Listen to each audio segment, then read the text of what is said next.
Hi guys, Christina here. It is February the 19th. This week my video is going to be a little bit different than the norm. I'm going to be doing an sort of like a interview or discussion with the veteran. I'll be talking to my dad who had the surgery 6-7 years ago and asking him some questions and a viewer question. But I wanted to do this first little clip with my weight loss numbers for the week. When I stepped on the scale this morning, I weighed 224 pounds, which is a whopping 5-pound weight loss from last week. Since the day of surgery, October 31st, I've lost 66 pounds, and since October 1st, when I started my pre-op liquid diet, I've lost 94 pounds. So I'm pretty stoked about that. 6 pounds away from losing 100. That's pretty awesome. Yeah, so that's about it for me. So yeah, let's get started on the talk with the veteran. I'm Dad. Okay, and... I'm Bob. You're Bob. And what surgery did you have? Had the Roux-en-Y gastric bypass. And when did you have it? The 5th of December 2006. And how much did you lose total? Neighborhood of 150 pounds. Okay.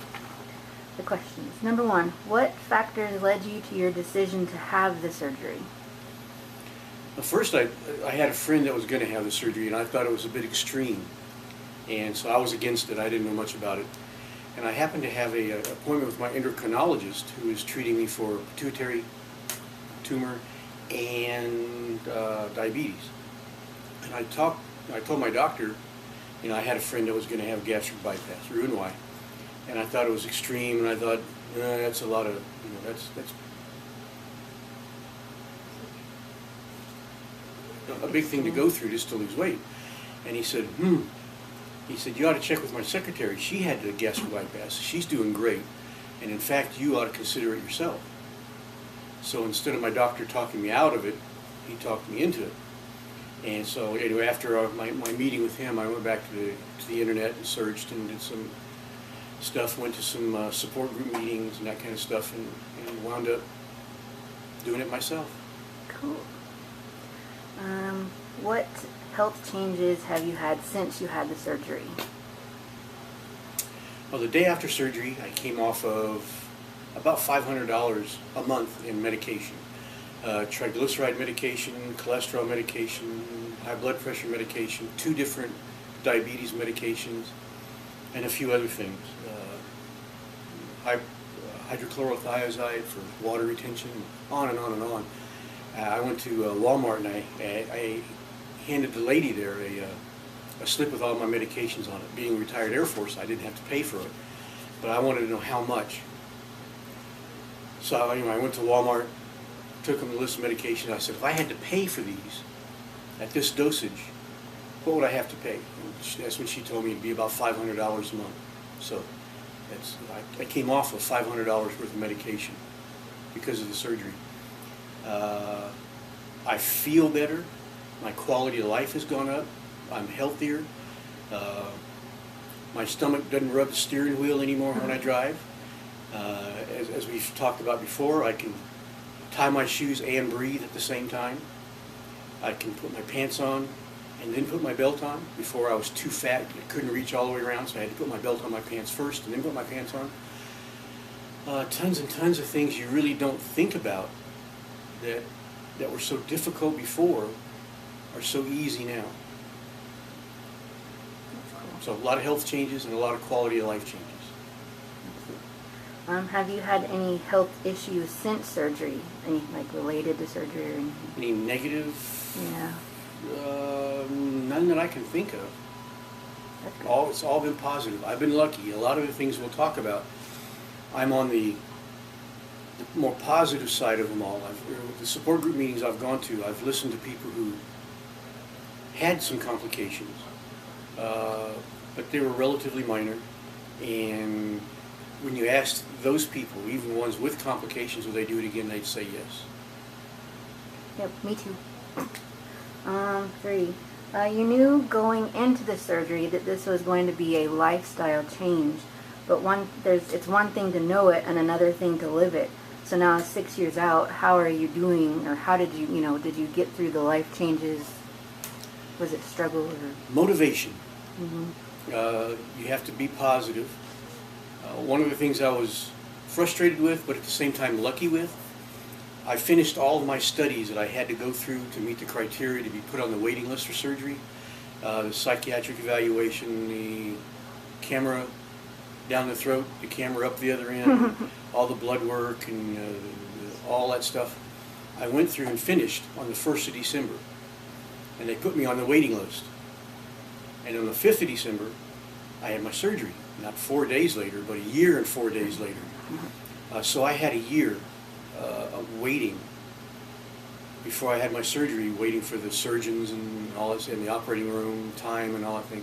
So I had a year to attend support group meetings and to get ready, mentally and emotionally ready for the surgery. So I was lucky. Looking back, I was frustrated because I had to wait and wait and wait and wait. But at the same time, when I had the surgery, I was ready. I was prepared. I knew, I've heard other stories. I knew the goods, the bads, the possibles, the probables, all that stuff. So I was kind of, when something would happen to me, I knew why. I wasn't scared. I didn't really anticipate it, but I'd say, it's normal. Some people have this reaction, some people don't. So I was lucky in that I was prepared for it. When you're prepared for it, and you're motivated for it, and you're determined to be successful, you have a real high probability of success. And that's what I wanted. So. Okay. What has been one of the tools that has helped you the most since surgery? A lot of tools, but I think you're waiting for this answer. Support group. A lot of people, and a lot of programs will tell you have to attend one support group meeting as part of the process pre-surgery. They want you to know that what's there. The more you go to, the more you learn, the better off you are, the more prepared you are. You learn techniques. I've been going to support group meetings. I went every month for that my year waiting, and I've been in the last 5-6 years. I've probably been to 11 out of 12 every year, if not 12 out of 12. When you go, you'll hear things you've always heard before, but it reinforces. You'll always learn new things. You'll meet other people. You'll get to see their successes. You'll get to hear their reactions to the post-surgery. So it's an enormous learning tool. All the tips and techniques on how to change your lifestyle. What's a soft calorie? What's a good calorie? How to read labels. They'll have plastic surgeons come and talk to you about, once you've lost the weight, do you need plastic surgery? What's involved with the plastic surgery? You'll have people coming and talking about wife loses weight and the husband doesn't, the marital stresses and the relationship stresses you have, how to deal with family members who either are for the surgery or against the surgery and they're watching you. Just on and on and on and on. Every month you learn something different, but still every month you'll always learn. They'll almost always say whenever you come in, okay, how many grams of protein does a female need? How much water should you be drinking? So over and over and over, I'm an educator. I've got a bachelor's degree in education, and one of those tools that teachers learn is the laws of learning, the law of intensity, the law of repetition, the law of currency, that kind of stuff. So it stays current. They repeat it over and over. It's just so many of the things you get in the support group meetings. It's as important to the process as exercise and the right surgeon. Don't discount the impact and the necessity of attending support group meetings. Very, very, very important. Excellent. Thank you. Number 5. Were there any foods you couldn't eat at the beginning that you can now? There were some foods I was afraid to try. The nurses at the support group meetings would used to tell us, we hope you dump at least once, and only once, because once you dump, you'll never want to dump again. And it's sort of that, the old joke, does the name Pavlov ring a bell? Pavlov's dog, where he rings it and the dog learns to slobber because it's time to eat. you learn through conditioning, if you ever dump, not to do it again. Yeah. I was fortunate. I never really dumped. I came close one time. The people in my house would order a pizza and they'd go in another room and eat it because they didn't want to be around me. They're not necessarily guilt, but they didn't want to tempt me. They didn't want me to feel bad because I couldn't eat pizza. And one time I said, hey, it's okay. It's cheese, that's protein. Tomato sauce, not necessarily real good for you. But, you know, you have the cheese, the meat, and on and on. And so a lot of it wasn't bad for me. So what I would do is I'd take a fork and I'd scrape the cheese and pepperoni and stuff off the top, and I wouldn't eat the bread part of it. And one time they ordered a Hawaiian pizza, had a little chunk of pineapple on it, and I ate the piece of pineapple, and that did not sit well with me.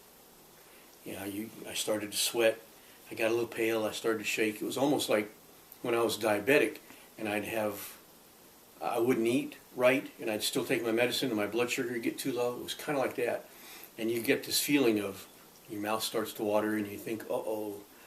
So you head to the bathroom, and my case of dumping, I guess, was pretty mild compared to some I've heard. But pineapple, to answer your question, is probably the only thing I hate that I really shouldn't have. Because mostly I was really good. I didn't eat sugar.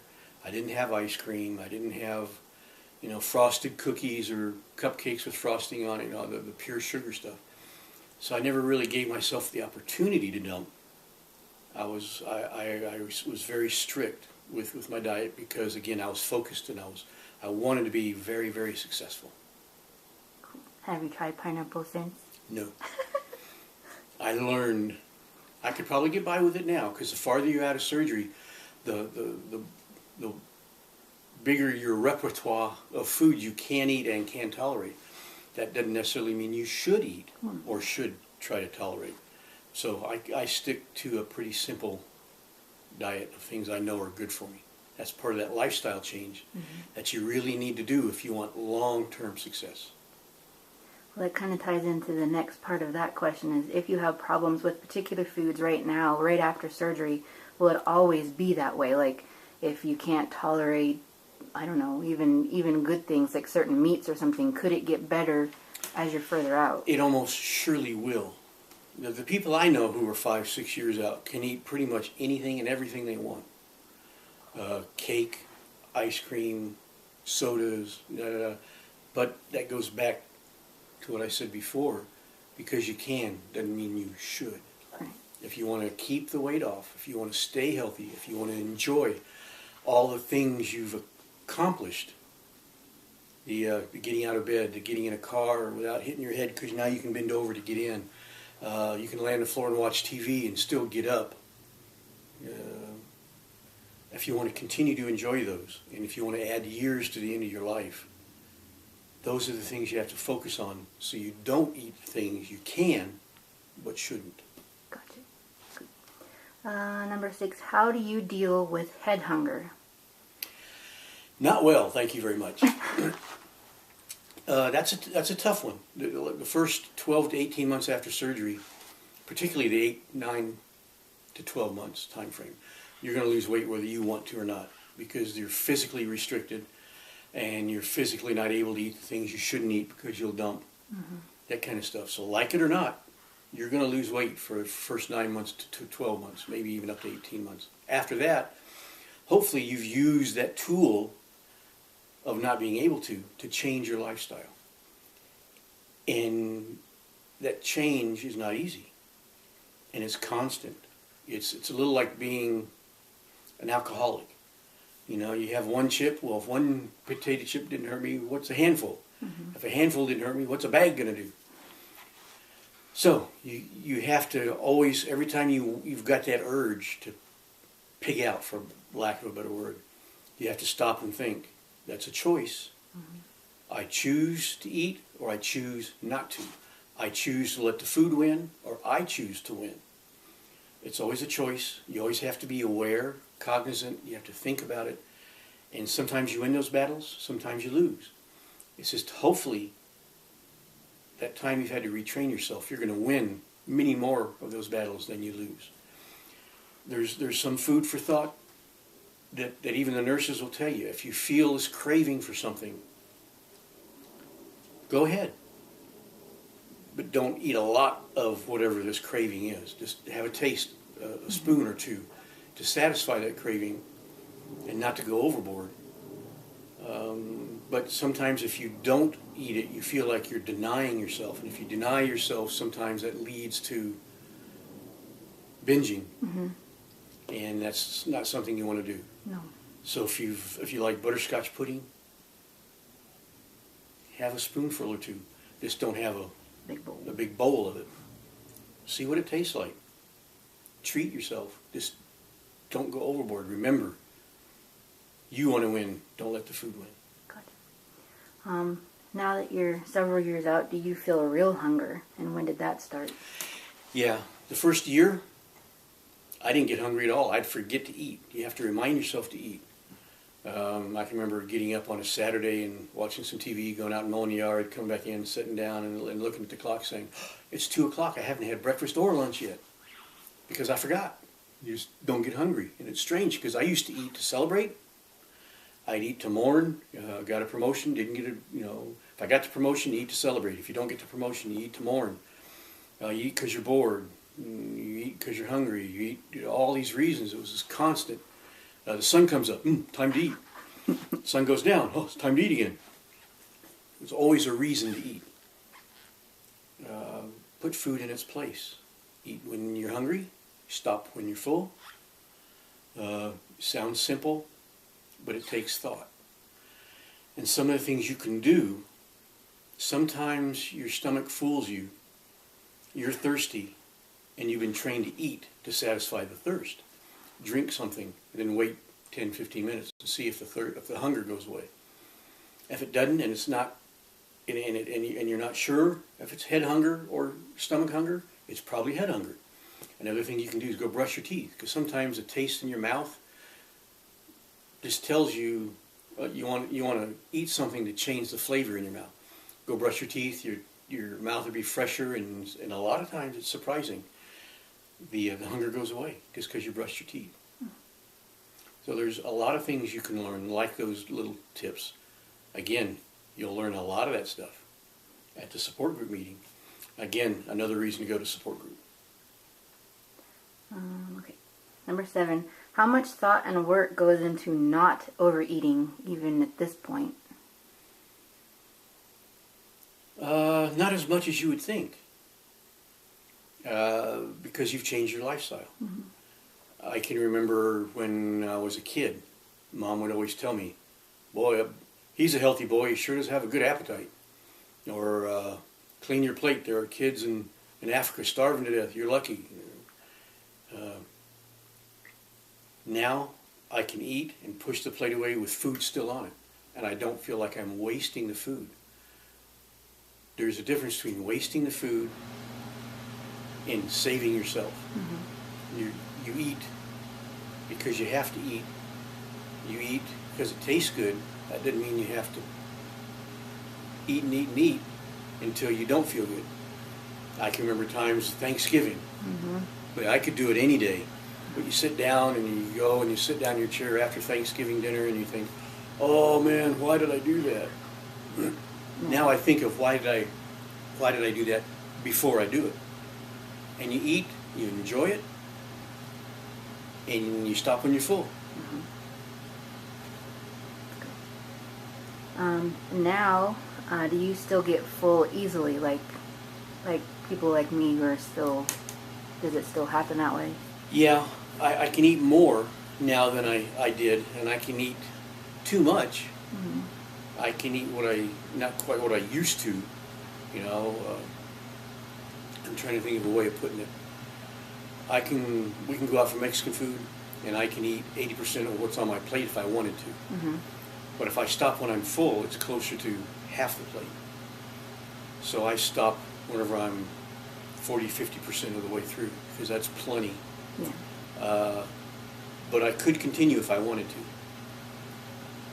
But if I did, I'd gain the weight back. Yeah. Don't. And that's the last thing in the world I want to Do you still chew food lots now? Like, is it as important now? It's not as important for the pouch because right after surgery, you got to chew so it doesn't get stuck in the pouch. Because where they you move the intestine up and sew it to the pouch, where you're still recovering, it's swollen and the hole is small. And if you don't chew, you get it. I did that with a piece of fajita, chicken fajita meat. I can remember it. I didn't chew it well enough, and I swallowed it. And when I swallowed it, I thought, "Oh man, why did I do that?" And I sat there for 2 or 3, 4, 5 minutes, and then it hit me. Time to go to the bathroom. So I went in the bathroom, and the little piece of fajita meat came up. Everything else stayed down. It was kind of strange how my stomach isolated that little piece of meat, and it came back out because it wouldn't pass through. You get that little hole plugged up, and the other food that you did chew well can't get through. So something's got to come up. If it can't go down, it's got to go somewhere. So chewing in the early days is extremely important for that reason. Now, to chew well is you get the flavor longer, it digests better, you absorb the nutrients out of it you need better. So it's a different reason, but it's just as important now to chew well, and it slows you down. It gives you time to think, I've had enough, or it gives you time for your stomach to signal your brain, you're full. Because that signal can take 10, 15 minutes. And in that 10, 15 minutes, you're still eating. So if you chew a lot, you're slowing your eating down, and it gives you, it's good right after surgery, and it's good the rest of your life, chewing. But is it easy? No. I can remember times in the military, when you eat at the chow hall. I was a fireman. Some of us would go to the dining hall and eat, and some of us waited. So you had to go and you had to eat quick to get back so they had time to come and eat during that hour of lunchtime.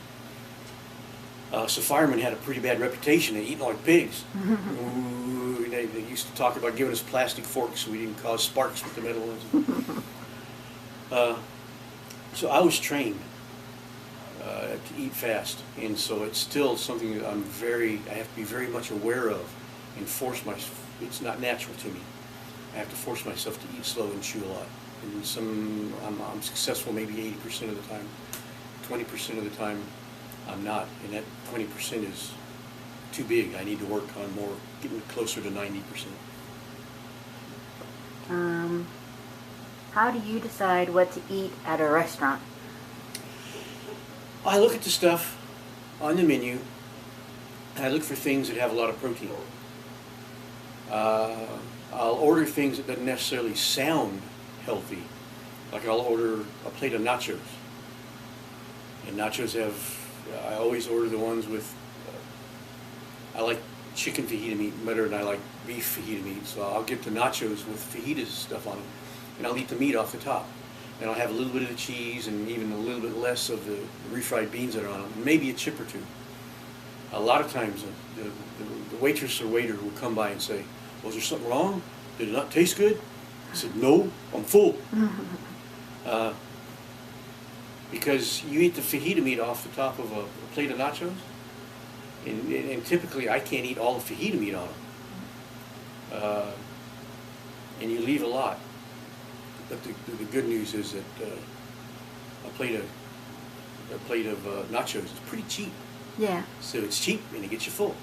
I'll also have sometimes a taco salad with chicken fajita meat in it. I'll eat the chicken fajita meat. I'll have a little bit of the lettuce, and I'll break off part of the shell and have a bite or two of the shell.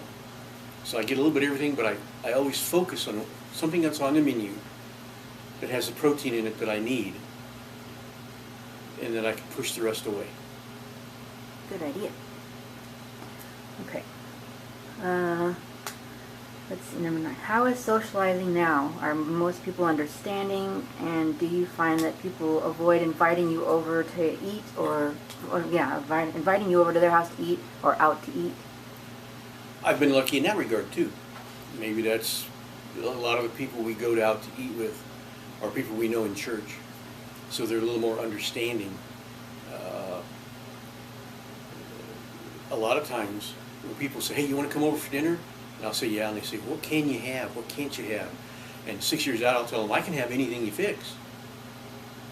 I just won't have a lot of it. And they say, you sure? I say, yeah. Shortly after surgery, I was lucky in that I had the same kind of support in the family and in the church family and other places I'd go. People wanted me to be successful. People were supportive. Very rarely did I come across the person that wouldn't invite me over because they were afraid of tempting me like they shouldn't, or because I wouldn't eat so they didn't want to fix it, or that kind of stuff. So I know that happens. I know other people have it a lot. I was very lucky in that I didn't experience a lot of it. That's good. And the last question, when you hit a plateau in weight loss, what did you do to try to get past it? Some of the stuff I didn't want to hear in the support group meetings that I knew was true, but you don't like hearing it, it's all about calories. I was blessed with a efficient metabolism or an inefficient metabolism, depends on your perspective. You know, I could walk by a donut shop and gain 20 pounds.